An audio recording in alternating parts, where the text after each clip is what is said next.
Market Mantra, Market Mantra, Market Mantra, Market Mantra, Market Mantra,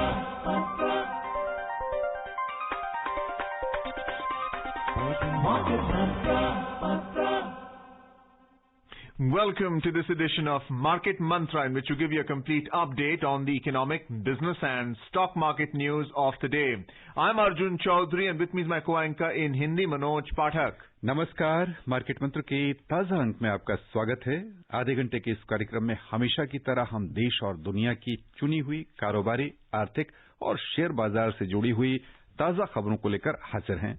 हमारे साथ खबरों पर चर्चा के लिए ऑनलाइन आमंत्रित हैं वरिष्ठ आर्थिक पत्रकार पुनीत जैन। पुनीत जी, कार्यक्रम में आपका स्वागत है। धन्यवाद मनोज जी। आइए शुरुआत करते हैं अंग्रेजी में हेडलाइंस के साथ, जिसे लेकर मौजूद हैं Arjun Chaudhary. Third phase of Pradhan Mantri Kaushal Vikas Yojana launched in 600 districts. More than 8 lakh candidates benefit. Benchmark domestic stocks declined more than 1% in sync with negative global cues. Sensex closes at 49,035. Nifty settled at 14,434. And oil prices fall amid fresh lockdowns in China. प्रधानमंत्री कौशल विकास योजना का तीसरा चरण आज देश के 600 जिलों में शुरू हुआ। 8 लाख से अधिक लोगों को इसका लाभ मिलेगा। अंतर्राष्ट्रीय बाजारों में गिरावट के रुख के बीच घरेलू शेयर बाजार में मुनाफा वसूली तेज। 1% से अधिक गिरावट के साथ बंद हुए प्रमुख सूचकांक। सेंसेक्स 49,035 पर बंद हुआ। निफ्टी 14,434 दर्ज हुआ। और चीन में ताजा लॉकडाउन की खबरों के बीच अंतर्राष्ट्रीय बाजार में तेल के दाम नीचे आए।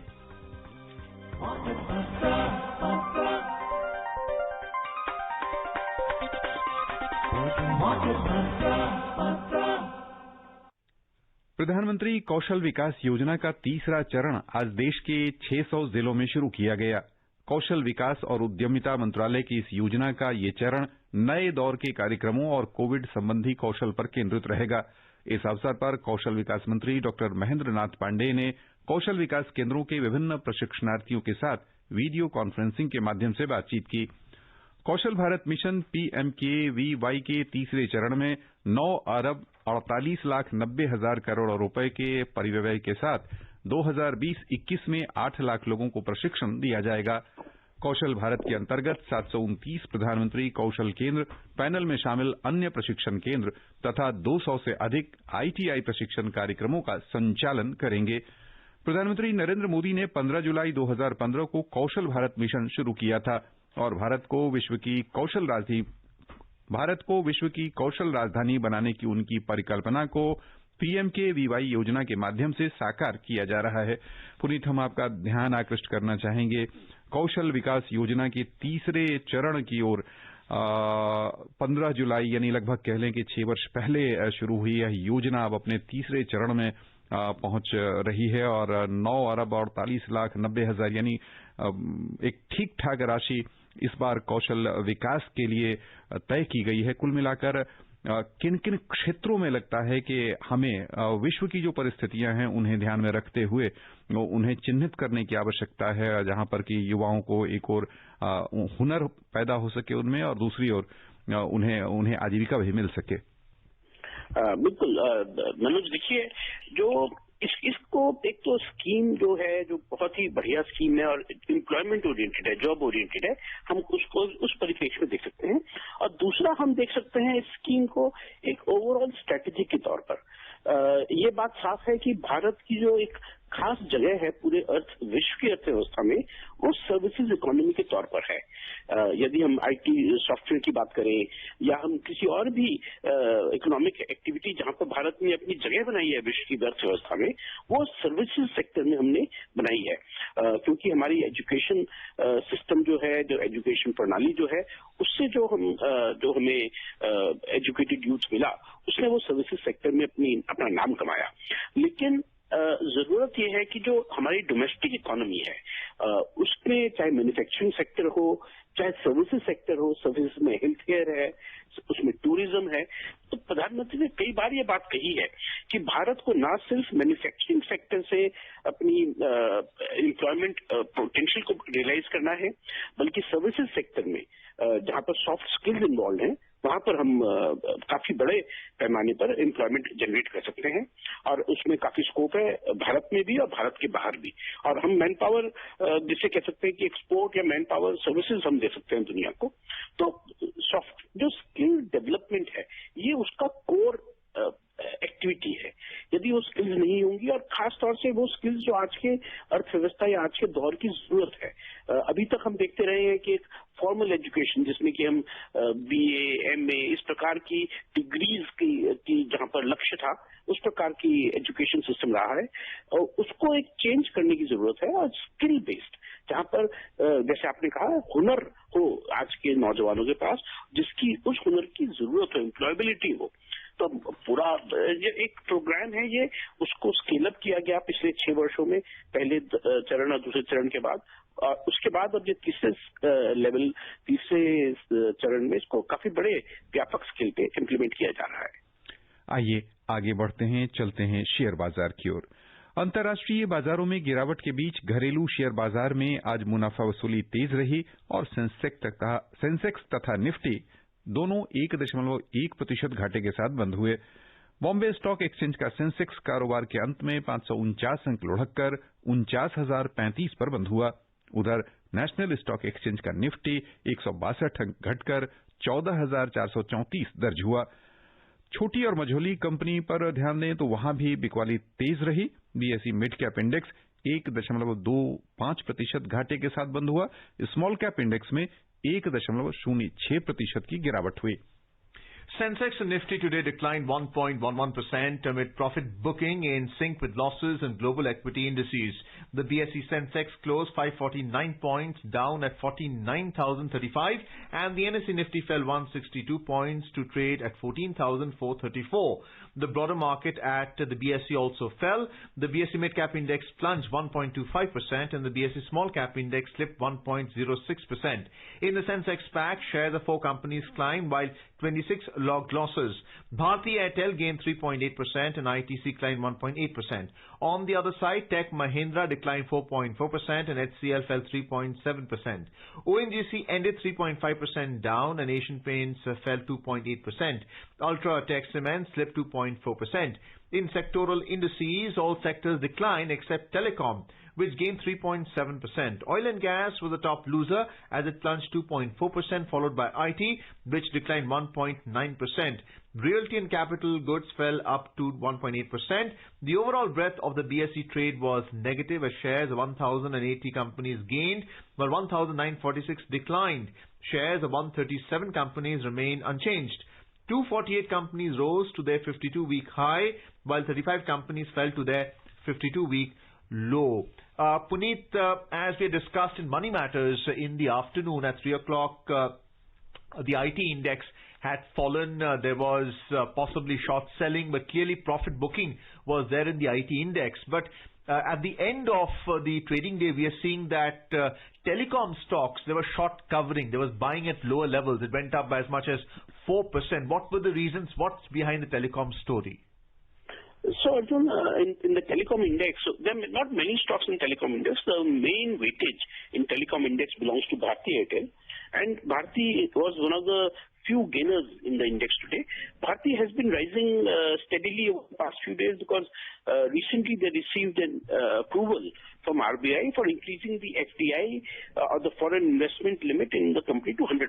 So technically it was a positive for the company and the index. The sector has been doing well. We are expecting earnings shortly from these companies, and they are likely to be quite good and much better than in the past quarters.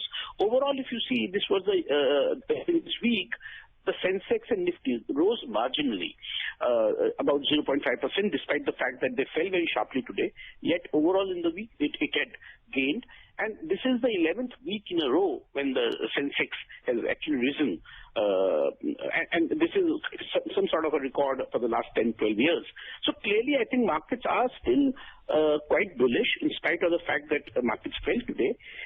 But only thing I would like to point out here is that the volatility index of VIX, that has risen quite a lot. That is now at 24, which is very high for this time of the year. Just ahead of the budget.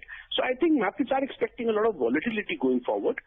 They might go up and go down a lot in the next couple of weeks. So I think investors need to brace for that volatility going forward. Puneet, बाजार में जो पिछले लगातार कुछ सप्ताहों से हम लगातार देख रहे हैं बढ़त है, आपने जानकारी दी कि 11 सप्ताह से लगातार बढ़त के साथ ही बंद हो रहा है हमारे दोनों प्रमुख सूचकांक। बाजार में इस तेजी के पीछे मूल कारक हम किसे माने? जो लिक्विडिटी है सिर्फ वही एक कारक है, या जो वर्तमान परिस्थितियां हैं उसमें भारतीय बाजार दुनिया भर के लिए अपेक्षाकृत बेहतर ठिकाने बनकर उभरे हैं? क्या क्या मुख्य कारण हैं इस तेजी के पीछे, लगातार तेजी के? मनोज जी, ठीक आपने कहा, लिक्विडिटी तो एक कारण है ही, लेकिन लिक्विडिटी का भी कोई कारण होगा, बिकॉज वो लिक्विडिटी या वो इन्वेस्टमेंट क्यों स्टॉक मार्केट में करेंगे? उसका कारण यह है कि जो अर्थव्यवस्था की जो हमारी स्थिति रही है, जो परफॉर्मेंस रही है, वो उम्मीद से बेहतर रही है। यदि सभी इमर्जिंग मार्केट्स को देखें जहां पर हम कॉम्पीट करते हैं एक तरह से फॉर कैपिटल, उन सभी इमर्जिंग मार्केट्स में भारत की अर्थव्यवस्था में जो रिबाउंड आया है वो फास्टेस्ट है। आज बल्कि मॉर्गन स्टैनली, जो कि विश्व का बहुत बड़ी रिसर्च एजेंसी है, और उनकी एलोकेशन पर काफी लोग उनके पीछे एलोकेट करते हैं पैसा, मॉर्गन स्टैनली ने आज भारत की वेटेज को बढ़ाया है अपनी ओवरऑल रेटिंग्स में, और चाइना की वेटेज को कम किया है। जबकि ज्यादातर हम देखते रहे हैं कई वर्षों से कि चाइना की जो वेटेज रही है वो बढ़ती रही है अंतर्राष्ट्रीय एलोकेशंस में। पहली बार मॉर्गन स्टैनली ने चाइना की वेटेज को कम किया है और भारत की वेटेज को बढ़ाया है। तो ये दर्शाता है कि जो फॉरेन इन्वेस्टर्स हैं उनका जो नजरिया है भारत की तरफ वो काफी अच्छा है, और उन्होंने अपनी रेटिंग उसमें अपग्रेड में ये बात कही है कि भारत की जो इकोनॉमिक परफॉर्मेंस है वो उम्मीद से बेहतर है, और उनको उम्मीद है कि आने वाले समय में भी वो काफी अच्छी रहेगी। हालांकि वैल्यूएशन यहाँ थोड़ी ज्यादा है, उसके बावजूद वो ये मानते हैं कि जो ग्रोथ प्रोस्पेक्ट है इंडिया के वो जस्टिफाई करते हैं कि हायर वैल्यूएशन हो।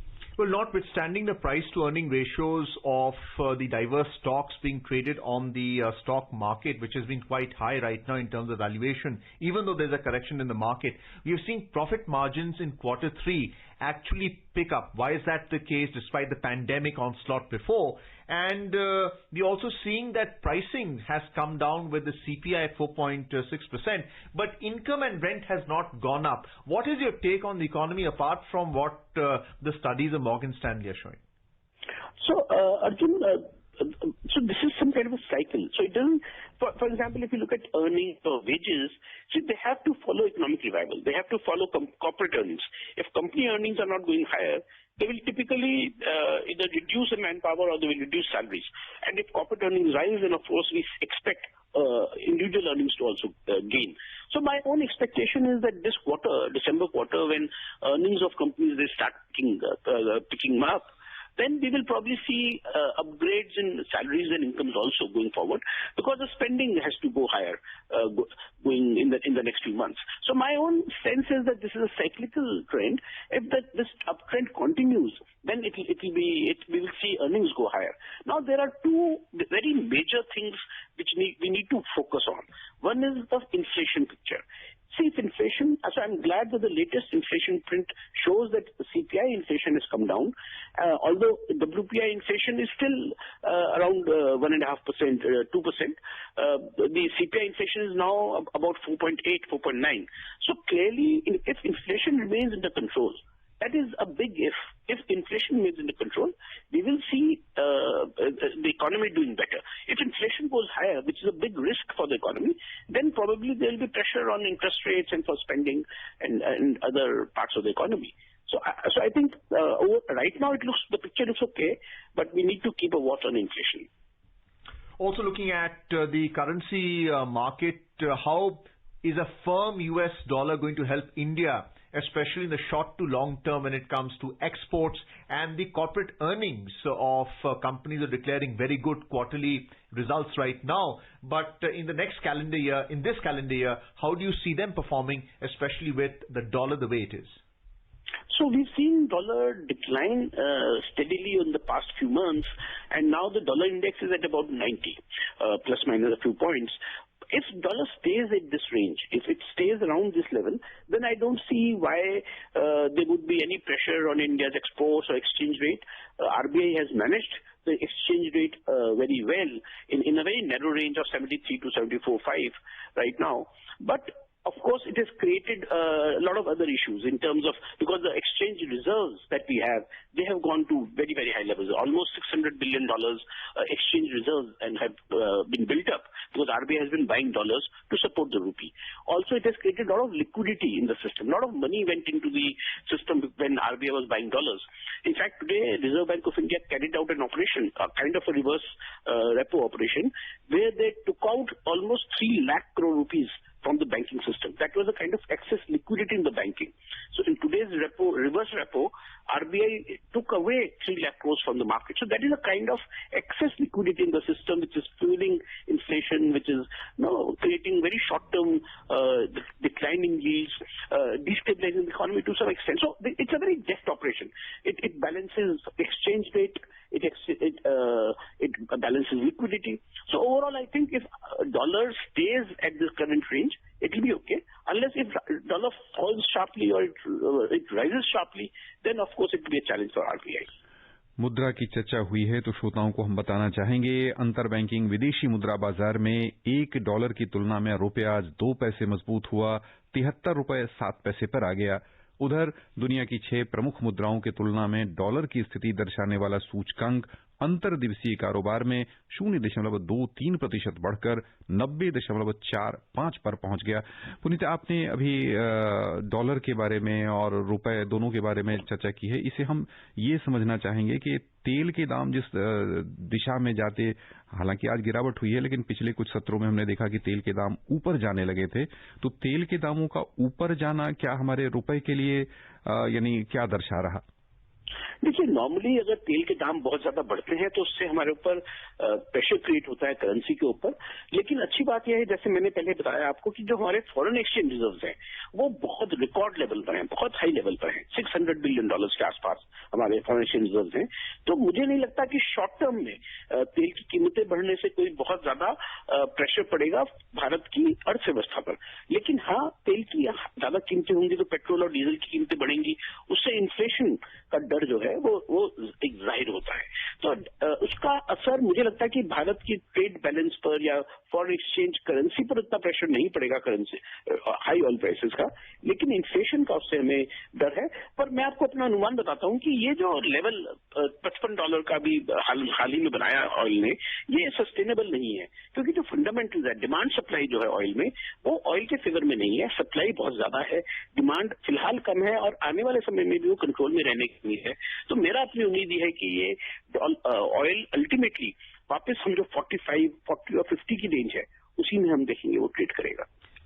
Puneet, you spoke about the rupee to the dollar and how oil prices impact the demand for dollar in our economy. There's also arbitrage when it comes to buying and selling the gold commodity in the precious metals market. But my question more specific is to the question of liquidity, where liquidity has been sucked out of the system because of its excess, usually by selling debt securities or bonds. So what is the strategy going to be for the government of India at the time of budget? Will they raise capital by issuing more bonds, or what is the government going to do at the time of the budget?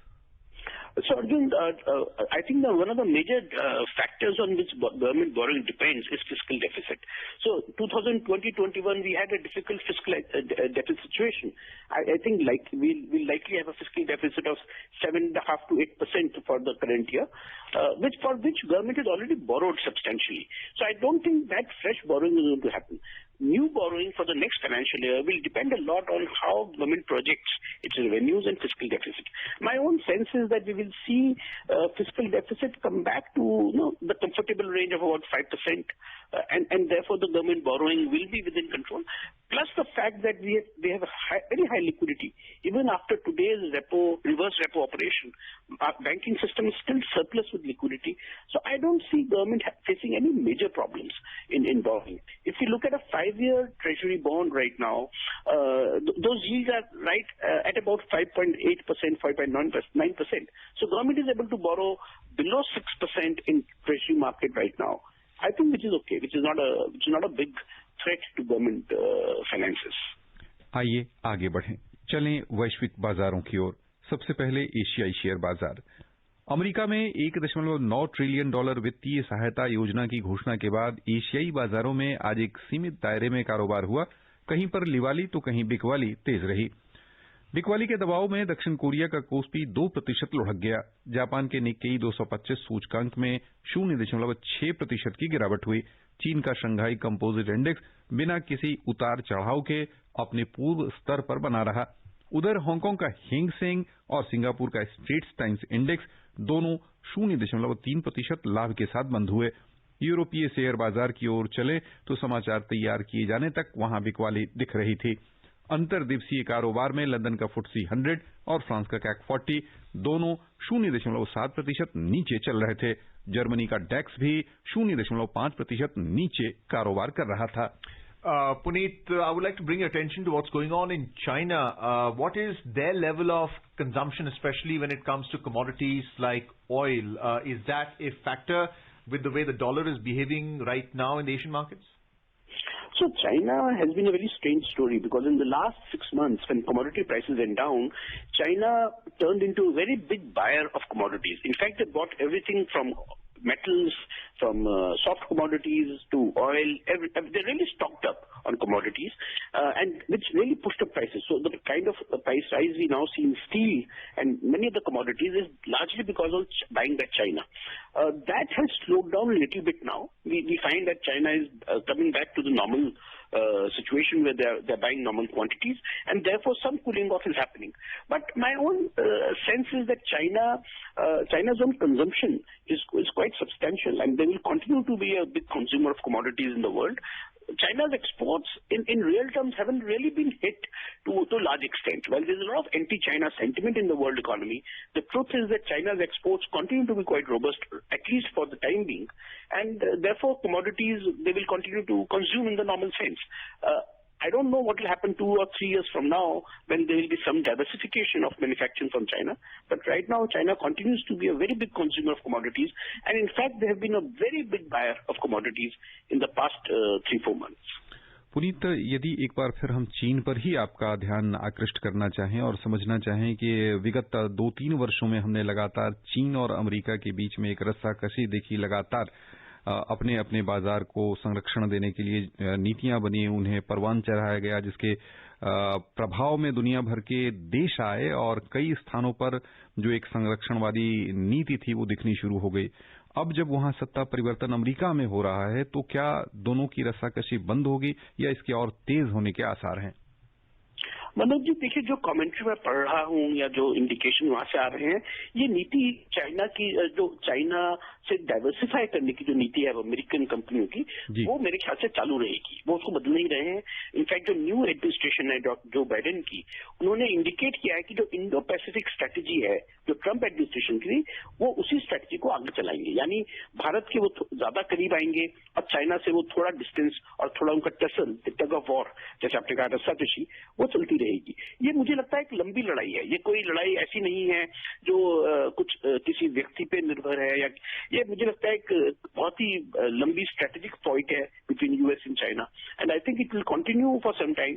और अब जो हमारे सामने जो आंकड़े आ रहे हैं, जो ट्रेंड्स आ रहे हैं, मुझे लगता है उस लड़ाई का भारत को काफी फायदा हो रहा है, क्योंकि मैन्युफैक्चरिंग सेक्टर में जहां हम कदम भी नहीं बढ़ा पा रहे थे, अब हमें मैन्युफैक्चरिंग में कुछ विंडो ऑफ अपॉर्चुनिटी मिली है भारत को कि वो वहां पर अपनी टांग अड़ा सके, मैं कहूंगा, और आगे बढ़ने की कोशिश कर सके।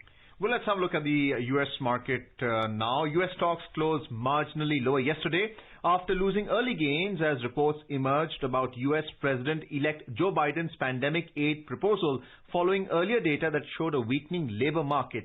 The Labor Department's weekly jobless report showed the number of Americans filing first-time claims for unemployment benefits increased more than expected last week, underscoring the impact of a resurgence in COVID-19 infections. The Dow Jones Industrial Average ended 0.2% down, the S&P 500 fell 0.4%, and the Nasdaq Composite Index slipped 0.1%. Puneet, consumer spending is a very major indicator when it comes to the health of the U.S. economy with COVID-19 infections that we've seen during the pandemic. And now with the Labor Department publishing its weekly jobless report, how do you see the U.S. economy, not just domestically, but also because they depend upon imports from countries like India and China? See, Arjun, U.S. economy still is consumer spending dependent, and in fact, the $2 trillion plan that Joe Biden is proposing as a new COVID relief plan, that also proposes to give a lot of cash directly to American households so that they can spend in the marketplace. So clearly, I think they continue to rely on liquidity as a centerpiece of their strategy. They have the ability to give cash. They have a lot of money. It's a rich administration.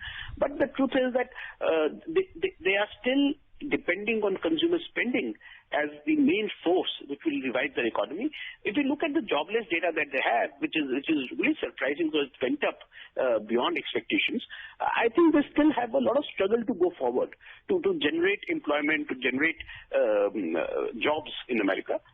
Probably the new administration will be able to act in a manner to achieve that goal. Well, let's have a look at the oil market now. Oil prices today fell amid reports of fresh lockdowns and restrictions in China as it reported the highest number of daily coronavirus cases in 10 months.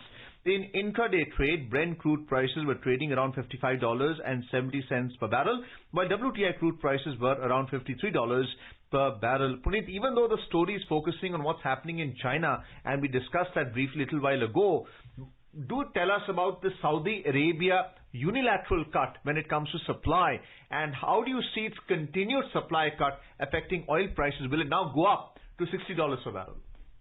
So, Arjun, Saudi Arabia really surprised the world by announcing a few days back that they reduced, it was an unannounced cut. They've reduced the output by more than 1 million barrels per day because they wanted to support oil prices. So, Saudi Arabia is clearly focusing on reducing the supply of oil to maintain high oil prices. In fact, other countries in OPEC, some of them have raised their output. But Saudi Arabia, of course, is the most major producer.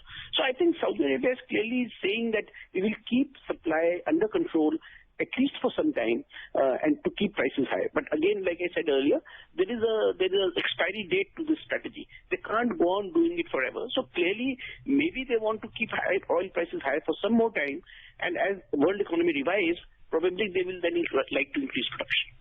Puneet, oil यानी तेल के बाद हम आपको सीधे लिए चलना चाहेंगे जहां तेल की खपत सबसे अधिक हुआ करती है ऑटो सेक्टर में, और समझना चाहेंगे कि दुनिया में जो ऑटो सेक्टर है वह तेल के विकल्प के बिना दिशा में बढ़ता नजर आ रहा था पिछले कुछ वर्षों में। आज क्या स्थिति है, यानी जो हाइब्रिड कारें आ रही हैं या अन्य तरह की जो इनोवेशन चल रहे थे उनकी क्या स्थिति? बिल्कुल मनोज जी, ये मेरे ख्याल से इनएविटेबल है। ये एक ऐसी चीज है जो होने वाली है कि 2030 तक डेफिनेटली जो दुनिया में जो ऑटोमोबाइल्स हैं वो ज्यादातर इलेक्ट्रिक व्हीकल्स होंगी, और भारत में भी उसका चलन बहुत अच्छा हो रहा है। और मुझे लगता है कि 2030 तक ये डेफिनेटली ये पिक्चर चेंज हो जाएगी, और ऑयल का जो खास खपत रहेगी वो पेट्रोकेमिकल यानी प्लास्टिक्स में ऑयल का इस्तेमाल रहेगा, लेकिन ऑटोमोबाइल्स पे शायद उसका कम होगा। आइए आगे बढ़ें, चलें सर्राफा बाजार की ओर। घरेलू सर्राफा बाजार में आज सोने और चांदी दोनों की चमक फीकी रही है। मल्टी कमोडिटी एक्सचेंज में सोने का मूल्य 161 रुपए घटा 49,060 रुपए प्रति 10 ग्राम के स्तर पर आ गया। वहीं चांदी भी आज इसकी मांग कम रही और चांदी 1,382 रुपए कम होकर 65,301 रुपए प्रति किलो के स्तर पर आ गई। वहीं अंतर्राष्ट्रीय बाजारों में सोना में कोई खास परिवर्तन नहीं दिखा और ये अपने पूर्व स्तर $1,850 प्रति औंस पर टिका रहा। चांदी $25.40 प्रति औंस के स्तर पर बनी रही। बस यहीं पर श्रोताओं की ओर से पुनीत हम आपको बहुत बहुत धन्यवाद देना चाहेंगे। धन्यवाद Manoj ji. And before we close, a reminder of the headlines. Third phase of Pradhan Mantri Kaushal Vikas Yojana launched in 600 districts. More than 8 lakh candidates to be benefited. Benchmark domestic stocks declined more than 1% in sync with negative global cues. Sensex closes at 49,035 points. Nifty settles at 14,434 points. And oil prices fall amid fresh lockdowns in China. And that's it in this edition of Market Mantra. For now, goodbye. Market Mantra, Mantra.